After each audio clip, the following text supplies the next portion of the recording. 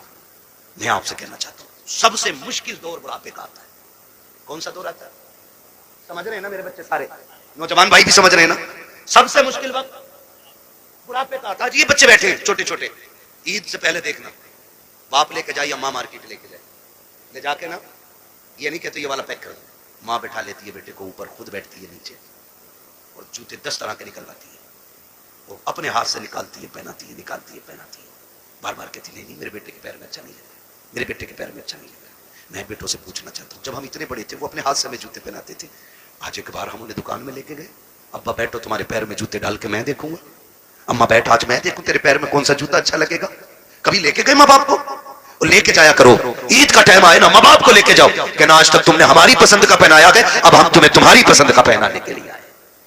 لے کے جایا کرو. ہم انہیں وقت نہیں دے پاتے, ہمارے پاس وقت ہی نہیں ہے. سب سے مشکل وقت بڑھاپے کا. اب سنیں جن پہ بڑھاپا آنا ہے یہ آ گئے. جب دنیا چھوڑ جائے گی نا اور کوئی منہ نہیں لگائے, کوئی بات کرنے والا بھی نہیں ہوگا, کوئی یہ پوچھنے والا نہیں ہوگا تیرے منہ میں دانت کتنے, پھر پلٹو گے مسجد کی طرف, پھر لوٹو گے مسجد کی طرف. اللہ کہے گا سن تجھے کوئی منہ نہیں لگا رہا نا, آ میرے گھر آ جا. تجھ سے کوئی بات نہیں کرتا نا, میں کروں گا تجھ سے بات. اپنا درد مجھے سنا جب تم مسجد میں آتے ہو. سنو قرآن بڑا ضروری ہے. کہتا اگر تجھے اپنا حال سنانا ہے نماز کی نیت باندھ لے, تو کہتا جا میں سنتا جاؤں گا, اور اگر تجھے میری باتیں سننی ہے پھر قرآن لے کے بیٹھ جا, قرآن پڑھتا جا, قرآن کی آیتوں میں تجھے میری باتوں کا مزہ آتا ہے. واہ واہ واہ, سبحان اللہ زندہ باد. تمہیں کوئی منہ نہیں لگاتا ہے پھر رب کا قرآن تمہیں سیدھے سے لگائے. جب کوئی ساتھ نہیں دیتا نا پھر قرآن لے کر آئے. اس لیے خدا را اتنے جاہل نہ رہ جانا کہ بڑھاپے میں بھی قرآن ساتھی نہ بن سکے. کم سے کم اتنا قرآن ضرور سیکھ لینا کہ بڑھاپے میں جا کے دنیا ساتھ چھوڑ دے تو رب کا قرآن ہمارے ساتھ ہو.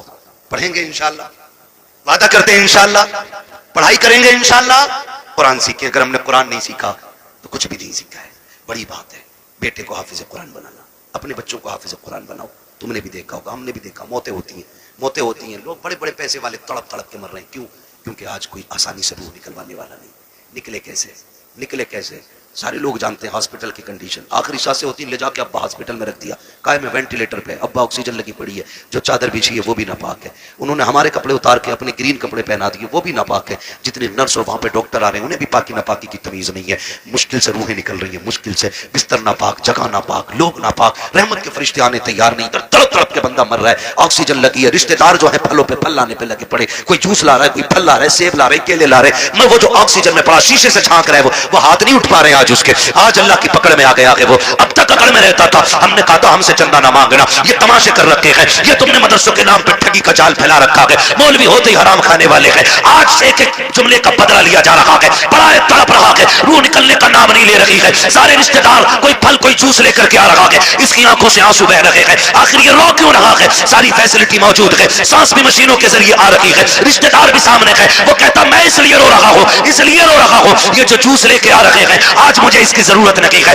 یہ جو پھل لے کے آ رہے ہیں یہ تو بند کر دیا گیا ہے. چاہتا کیا ہے؟ وہ آکسیجن پہ سامنے وینٹیلیٹر پہ لیٹا بندہ کہتا ہے اگر لا سکتے ہو تو یاسین کا پڑھا ہوا پانی لا دو, سورہ رحمان کی تلاوت کا پانی لا دو. کرے گا کیا؟ کام میں جینا نہیں چاہتا, اب قرآن کی تلاوت کے صدقے میں عزت سے مرنا چاہتا.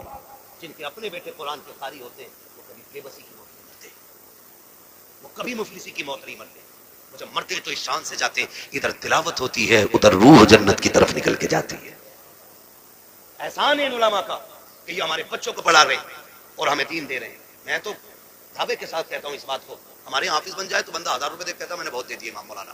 1000 روپے ایک جوڑا ان کی بہو کو دیا تھا, ایک جوڑا انہیں دیا تھا. سن بھائی کان کھول کے سن, اور میل ہو تو صاف کر لے. 1000 نہیں, 10 لاکھ نہیں, 50 لاکھ نہیں, یہ جو کھال ہے نا تیرے بدن کی, اگر یہ اتار کے نا اس کا جوتا بنا کے اپنے بیٹے کے استاد کو بھی پہنائے نا تو تب بھی اس احسان کا بدلہ پورا نہیں ہوگا جو تیرے بیٹے کو انہوں نے حافظ قرآن بنا کے تجھ پہ احسان کر دیا ہے. اتنی بڑی دولت, وہی کوئی قرآن نہیں پڑھ جاتا, محنتیں لگتی ہیں, رت جگہ لگتے ہیں اس میں, آدھی رات سے اٹھ کے قرآن پڑھانا اور پڑھانا پڑتا ہے. ہاں اس لیے میرے بھائی قرآن سے بھی پیار کرو, صاحب قرآن سے بھی پیار کرو, اور وعدہ کرو یہ میلے تماشوں میں پیسہ نہیں لگاؤ گے, فالتو کے حرام کاموں میں پیسہ نہیں لگاؤ گے. اللہ توفیق دے گا تو اس پیسے کو مٹھی بند کر کے قرآن پڑھنے والوں پہ لگایا جائے گا. لگائیں گے انشاءاللہ. نوجوانوں سے میری گزارش ہے, اکثر کمانے والے جانے والے لوگ ہاتھ سے روڈوں پہ ہو رہے, چلتے پھرتے موتیں ہو رہی ہیں, معاف کیجیے گا, چلتے پھرتے موتیں ہو رہی ہیں. پتہ نہیں چلتا کب کس کی موت کی خبر آ جائے. گھر سے نئے کپڑے سوٹ بوٹ پہن کے نکلا, تھوڑی دیر میں خبر آتی ہے کہ اس کا بھیجا پھٹ گیا, ختم ہو گیا. نئے کپڑے پہن کے گیا تو سفید کپڑے میں لپٹ کے سل کے آ رہا ہے, وہ پڑھائیں گے. یہ ہر شخص لازم کر لے, ہم پھٹے کپڑے پہنیں گے لیکن بیٹے کے کندھے پہ اسٹار لگوا کے دکھائیں گے. ہم فاقے سے رکھیں گے لیکن بیٹے کے سگنیچر میں زور پیدا کریں گے. ہم فاقے کریں گے لیکن بیٹے کا قد اونچا دیکھنا چاہتے ہیں. یاد رکھو, جب خاندان کا ایک بیٹا بڑا ہوتا ہے, صرف ایک بڑا نہیں بلکہ پورا کا پورا خاندان اونچا نظر آیا. واہ بابا سبحان اللہ زندہ باد. تعلیم پہ زور دیجیے. پڑھیں گے انشاءاللہ, پڑھیں گے انشاءاللہ. یہ جو چندے کرتے ہو نا قوالیوں کے لیے, چندہ بند نہیں کرنا ہے, قوالی بند کرنی ہے. اس چندے کو اٹھا کر کے نا اپنی قوم کی بچیوں کے لیے بہترین انگلش میڈیم اسکول بناؤ. اور ایسا ہونا چاہیے جس میں پڑھنے والی بھی بیٹی ہو اور پڑھانے والی بھی بیٹی ہو. اسی چندے کو اٹھا کے, آپ سے الگ سے نہیں مانگ رہا ہوں, الگ سے نہیں مانگ رہا ہوں, آپ اسی چندے کو اٹھا کے جو قوالیوں میں لٹاتے ہو, اڑاتے ہو اور جو دیتے ہو, صرف اتنا اٹھا کر کے اسکول بناؤ جس میں پڑھنے والی بھی بیٹی ہو اور پڑھانے والی بھی بیٹی ہو. خدا کی قسم پھر ہاسپٹلوں میں تیری میری بیٹی کو بے پردہ نہیں کیا جائے گا. اگر علاج کے لیے مریم آئے گی نا تو پھر ڈاکٹر بن کے فاطمہ نظر آئے گی. زندہ باد. میں نیوز دیکھ رہا تھا, کوئی پولیس اس کا جیل کا کوئی جیلر ہے جو مسلم لڑکیوں کو جو جیل میں بند ہیں ان کو رات کو اٹھوا کے اپنے کمرے میں بلواتا ہے. یہ ہماری قوم کا مقدر رہ گیا اور ہم کچھ بھی نہیں کر پا رہے. کیوں؟ کیونکہ تم کسی گنتی میں نہیں ہو. اگر ہو تو تعویذ کی دکانوں پہ تم, ڈوری کی دکانوں پہ تم, چادروں کی دکانوں پہ تم, پھولوں کی دکانوں پہ تم, مجاوروں میں تم, جا کر کے دیکھو تماشائیوں میں تم. اگر نہیں ہو تو کامیابی کی جگہ تم نہیں. اس لیے پڑھنا ہے. یہ قسم کھا لو کہ ہمیں یا تو پڑھنا ہے یا بچوں کو پڑھانا ہے. اور یاد رکھنا, مزاروں سے علاقے بلند نہیں ہوتے. میں کل کے بات کر رہا ہوں اور بریلوی بھی ہوں. ان کی جیسی زندگی تھی یہ کاٹ کے چلے گئے. اچھی کاٹی اللہ نے مزار بنوا دیا, بری کاٹتے تو لاپتہ ہو جاتے, نام تک کوئی پوچھنے والا نہیں. تو یاد رکھیے, مزاروں سے رتبے بلند ہونے, محنت سے رتبے بلند ہونے, محنت سے رتبے بلند ہونے, محنت سے رتبے بلند ہونے. ہمیں محنت کرنی ہے. کس چیز پہ؟ تعلیم. کس پہ بچوں پڑھیں گے میرے بیٹے؟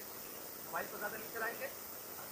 فی الحال سن لو تم بھی, چھوٹے چھوٹے بچوں سے گزارش کروں گا, اگر آپ 10-11 بجے موبائل چلاؤ گے نا تو ایک تو 40 سال میں جا کے اندھے ہو جاؤ, دوسرے کان خراب ہو جائیں گے, اور تیسرے شادی کے بعد تمہاری بیوی بچوں کا پیٹ ٹھیک مانگتے رہے گا. یہ تم یاد رکھنا. اگر چاہتے ہو اچھے کپڑے پہنو, اچھی گاڑیاں ہو, عزت کی زندگی ہو, تو موبائل پھینک دو, قلم پہ زور دو, تعلیم پہ زور دو, کتابیں پڑھو. آج محنت کر لو, کل لیپ ٹاپ کمپیوٹر تمہارے قدموں میں پڑے گا. سبحان اللہ بے شک. پڑھیں گے انشاءاللہ. نوجوانوں سے گزارش ہے, یہ جو پب جی کی بلا گئی ہے نا, پب جی اور فری فائر کیا ہے, فری فائر, یہ اس سے نکل جاؤ ورنہ تم سے بڑے پاگل پوری قوم میں کہیں نظر نہیں آئی. پاگل نہیں ہے یہ لوگ جو اکیلا بیٹھا بیٹھا کر رہا مار مار مار. ان سے بڑا پاگل کون ہوگا بھائی؟ ان سے بڑا گدھا کون ہوگا؟ کیا ملا تجھے؟ نہ دنیا بنی نہ آخرت بنی. تیرے گھر میں چوہے برابر اذان دیتے رہے اور تو پب جی پہ لگا رہا, تو فری فائر پہ لگا رہا. خدا توفیق دے, حلال روزی پہ لگو, بچوں کو کامیاب بناؤ. جن لوگوں کی روزی حلال ہوتی ہے ان کے بچے بڑے کامیاب ہوا کرتے ہیں. یہ بھی یاد رکھیے. پڑھیں گے انشاءاللہ. اب کسی اور چیز کو بھائی 1.5 گھنٹہ ہونے والا ہے, میں نے بلا دیا تھا. یہاں بڑے پہ تو نہیں, تم بھی بولتے ہو یار, یہ اتنا واحد کام. یہ نہیں بھائی, تم بھی تو جان ہو جلسوں کی یار. توجہ ہے نا سارے لوگوں. تو پڑھائی پہ دھیان دیجیے, موبائل چھوڑ دیجیے. یہ مغربی جو شیطانی طاقت ہے نا, یہ سب ان کی اسکیم ہے ہمیں بدنام اور برباد کرنے کی. ان کے بچے دیکھو 18 گھنٹے پڑھتے ہیں, ان کے بچے لازم ہیں 18 گھنٹے ان کے بچے پڑھتے ہیں. عیسائیوں کا اصول ہے 90 سال کا بھی ہوگا تو 18 گھنٹے پڑھنا لازم ہے, کیونکہ انہیں ایک اچھی نسل دینی ہے. وہ مٹھی بھر نہیں, گنتی بھر ہے, لیکن دنیا کو محتاج بنا رکھا انہوں نے. پانی ان کا پی رہے ہو تم, صابن ان کے یوز کر رہے ہو تم, اور فاسٹ فوڈ ان کے کھا رہے ہو آپ, دوائیاں ان کی ہیں آپ کے پاس. آپ کا کیا ہے؟ ہمارے پاس صرف فری فائر ہے. اسے کھا کے اندھے بنو, پھر دوا ان کی کھاؤ. اسے کھا کے پاگل بنو, میڈیسین انہی کی لو. یہ ہماری قوم کی کنڈیشن ہے. اس لیے پڑھیے. بہت ہو گئے ہیں تماشے. ہم نے 70 لاکھ مزاروں کے گنبدوں میں لگائے, ہم نے 20 لاکھ ٹائلسوں میں لگا دیے. کیا فائدہ ہوا مزار والے کو؟ اگر وہ اچھا تھا تو اس کی قبر تو ویسے ہی جنت تھی. تیرے پتھروں کی کیا ضرورت تھی؟ اور اگر عمل خراب تھے تو تو 1 نہیں کروڑوں کا پتھر لگا لے, اندر جہنم کا گڑھا بن چکا. کوئی نتیجہ نہیں. اس پیسے کو اب صحیح جگہ. مان جاؤ ابھی وقت ہے. 70 سالوں میں ہم نے مزاروں کے علاوہ کچھ نہیں بنایا. اگر ہم نے اسکول اپنے بنائے ہوتے نا آج ہم کسی کے محتاج نہیں ہوتے. پہلی بات تو ہمارے کالجز نہیں, بچے ہیں ہی نہیں کہ جو کسی انجینئرنگ کالج میں جائیں یا میڈیکل کالج میں جائیں. اگر کوئی بچہ اللہ ماشاءاللہ تیار ہو بھی جاتا ہے تو ہم اتنے بڑے محتاج ہیں, اپنے بچے کی فیس بھی دیتے اور ڈونیشن کے نام پہ 50-50 لاکھ روپے انہیں رشوت دی جاتی ہے, تب کہیں تیرے میرے بیٹے کو بیٹھنے کی کرسی ملتی ہے. یہ محتاجی ہے ہماری, سمجھ رہے ہو آپ. اور پھر بھی مجھے چڑھ گیا چشتی رنگ کا, سارے گنڈے وہاں ملیں گے جنہیں قوم سے مطلب نہیں, تباہی سے مطلب نہیں, سارے اکٹھے ملیں گے. نکلو ان تماشوں سے, کوئی نتیجہ ان سے نہیں ہے. کاش جتنی رات بیٹھ کے تم نے چڑھ گئے چشتی رنگ کیا نا, اتنی دیر بیٹھ کے قرآن پڑھ لیا ہوتا اور پھر لاسٹ میں جھولی پھیلا کے رب سے کرم مانگا ہوتا. وہ اتنا کریم ہے تیری ایک رات کے بدلے میں تیرے 70 سال کے گناہوں کو ایک لمحے میں معاف کر دیتا. واہ بابا سبحان اللہ سبحان جوان کا کمان گئی, جوانی کا جوش ہے, چلو بھائی کبڈی دیکھیں گے, چلو بھائی یہ دیکھیں گے, اللہ توفیق دے تو قرآن کی قرات کے مقابلے کراؤ. آپ کون اچھا قرآن پڑھتا ہے اسے دو انعام. جب یہ محفل آباد کرو گے ہر شخص چاہے گا میرا بیٹا بھی قرآن کا قاری ہونا چاہیے. لیکن ہم اپنے بچوں میں بیٹھ کے کہتے ہیں عابد جی کو کیا نا رات والی سبزی دے دے, تو وہ بچہ سن رہا ہے عابد جی کو رات والی مل رہی ہے, وہ کیوں پڑھے گا جی قرآن؟ انہیں تو سڑی بسی کھلائی جاتی ہے. عادت یہ بناؤ امام صاحب کا کھانا کہ گھی ڈال کے دینا. بچہ کہے گا یار غریب تھا لیکن میرے گھر سے پھر بھی گھی گیا, کہے گا کچھ بنوں نہ بنوں قرآن کا قاری ضرور بنوں گا. اپنے بچوں میں تعلیم کا شوق پیدا کریں. یہ تعلیم کا شوق ہوگا کہاں سے پیدا؟ بیٹھ آگے صبح کہہ رہا دیکھ رہا ہے یہ جو ملوا کی کوٹھی ہے نا, بھائی اگر ہو کوئی ملوا تو برا نہ مانیے, میں ایسی نام لے رہا ہوں, کسی تنقید کا نشانہ نہیں بنا رہا ہوں میں تو چلو بچن بپن چھپن کچھ بھی کہہ لو, منگلا کہہ لو, بدھا کہہ لو, یہ ساری ہمارے گاؤں میں ہوتے ہیں. ٹھیک ہے نا, کہہ رہا یہ جو بدھا کی بلڈنگ کھڑی ہے نا, تجھے کیا پتا یہ ابا کی باپ کا ہے جو لچن اللہ ان کا پٹھیلا چلاتا تھا, 4 دن میں یہاں سے یہاں پہنچ گئے, اتنی دھن سے اس کی اولاد نہیں کرنا. اور جواب نہیں بھائی, اولاد نے نام کر دیا. تو وہ جو بچہ سن رہا ہے نا ہمارا, وہ سمجھ رہا ہے کہ اصل وہ ہے جو پیسہ کما لے, بڑا وہ ہے جو پیسہ کما لے. یہی وجہ ہے کہ ہمارے بچے جب کوئی ذریعہ نہیں ہوتا تو ہوش سنبھالتی جیب کاٹنی شروع کر دیتے. جیب بھی نہیں کٹتی ہے تو پھر چوریوں کی طرف چلتے, کیونکہ بڑے بننے کا خواب تھا. نہ انہیں یہ قصے نہ سناؤ کہ امیری کیسے بنی ہے, دولت کیسے آئی ہے. انہیں یہ بتاؤ 1400 سال ہو گئے, نبی کے ابو بکر کو بھی دنیا بھولی نہیں ہے. 1400 سال ہو گئے, آج بھی عمر کے قصے پڑھے جاتے ہیں. انہیں یہ بتاؤ 1400 سال ہو گئے ہیں, آج بھی عثمان غنی کی سخاوت مشہور ہے. 1400 سال بیت گئے ہیں, آج بھی علی کی بہادری جیسا کوئی بہادر نہیں ہے. جب انہیں یہ بتاؤ گے تو ان کے علم پہ گفتگو ہوگی, ان کی تعلیم پہ باتیں ہوں گی, ان کے کریکٹر کی باتیں ہوں گی, ان کے اخلاق کی باتیں ہوں گی, ان کی ترقی کی باتیں ہوں گی, ان کی پاور کی باتیں ہوں گی, ان کے اقتدار کی باتیں ہوں گی, ان کی حکومت کے چرچے ہوں گے. پھر تیرا میرا بیٹا جیب قطرہ نہیں بنے گا, آگے چل کے قوم کا مستقبل بنتا ہوا نظر آئے. بابا سبحان اللہ سبحان اللہ. اپنے بچوں کو دولت کے قصے نہیں, حضور کے غلاموں کے قصے سنو, حضور کے غلاموں کے قصے سنو. کریں گے انشاءاللہ, کریں گے انشاءاللہ. ہاں میرے بھائی نے کہا بڈے کا مسئلہ, بڈے کے بارے میں کیا کہا, کیک کی جگہ پیٹ کاٹ دو تو اچھا ہے. چاقو نہیں تھم رہا چچا اس سے, اور یہ کنڈیشن ہے بڈے چل جائے. یہ سب یہودی اور عیسائیوں کی چلائی ہوئی رسمیں تو ہمارے گھروں میں آ کے گھس گئی, ہمارے گھروں میں آ کے. کیا بھائی کیا ہو گیا, تجھے بڈے ہو گیا تیرا, تو 1 فٹ بڑھ جائے گا آج, 2 کلو وزن بڑھ جائے گا اس میں. ہم ڈاکٹر سے پوچھتے پوچھتے پریشان ہیں, بتا دو تھوڑا وزن بڑھ جائے. لوگ ہمیں کہتے ہیں یار بڑا کمزور مولوی ہے, یہ دیکھ کے کہتے ہیں تم فٹ ہو, یہ ہمیں فٹ کہتے ہیں, تو ہم ان سے دوا مانگتے ہیں, نہ ادھر سے فٹنگ ہو رہی ہے نہ ادھر سے فٹنگ ہو رہی ہے. تو نتیجہ کچھ نہیں ہے, یہ کوئی مسئلہ نہیں. بڈے شڈے ختم کرو یہ تماشے. خود یہ سوچو اگر آپ 50 سال کے ہو گئے, کتنے سال کتنے کے بولو, کتنے سال کے,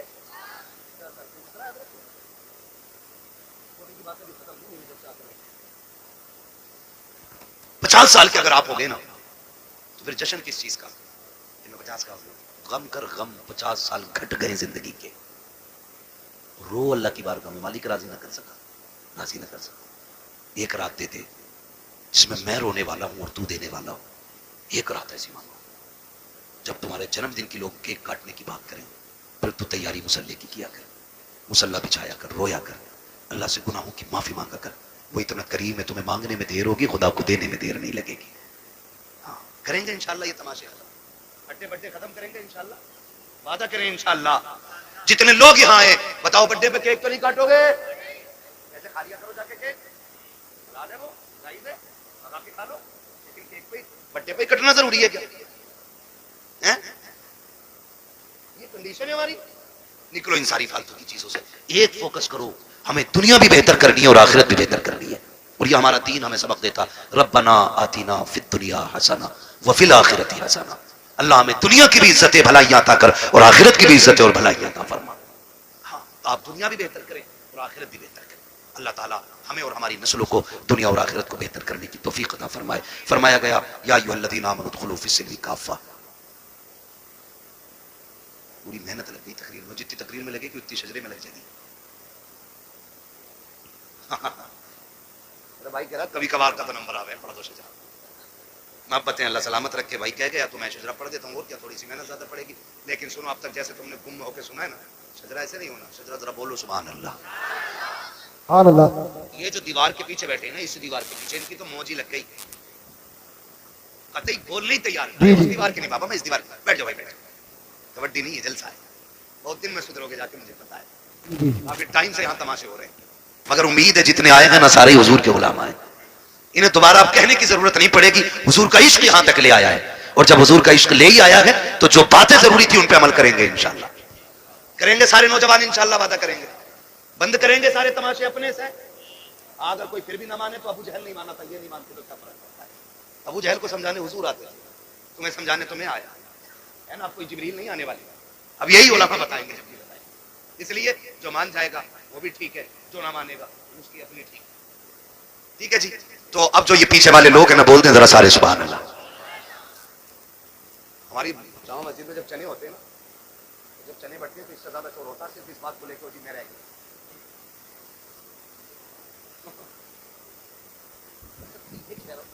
اس مسئلے پہ اتنا شور ہو جاؤ جی میں رہ گیا. تو آپ سے میں سبحان اللہ کہنے کہہ رہا ہوں بھائی، چنے نہیں بٹ رہے. اتنی زور سے سبحان اللہ کہو کہ آواز یہاں سے مدینے تک چلی جائے.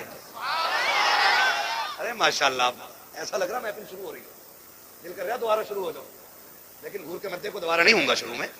میرا بھی وقت بڑا قیمتی ہے نا. ٹھیک ہے نا. تو بول دیں ذرا سبحان اللہ. اتنی آواز ہے تم میں. سبحان اللہ. اچھا ایک بار اپنی مرضی سے آواز نکال کے دکھاؤ ذرا، بولو یا رسول اللہ. اتنی ہے نا. ابھی اور تیز ہوگی. بتاؤں کیسے؟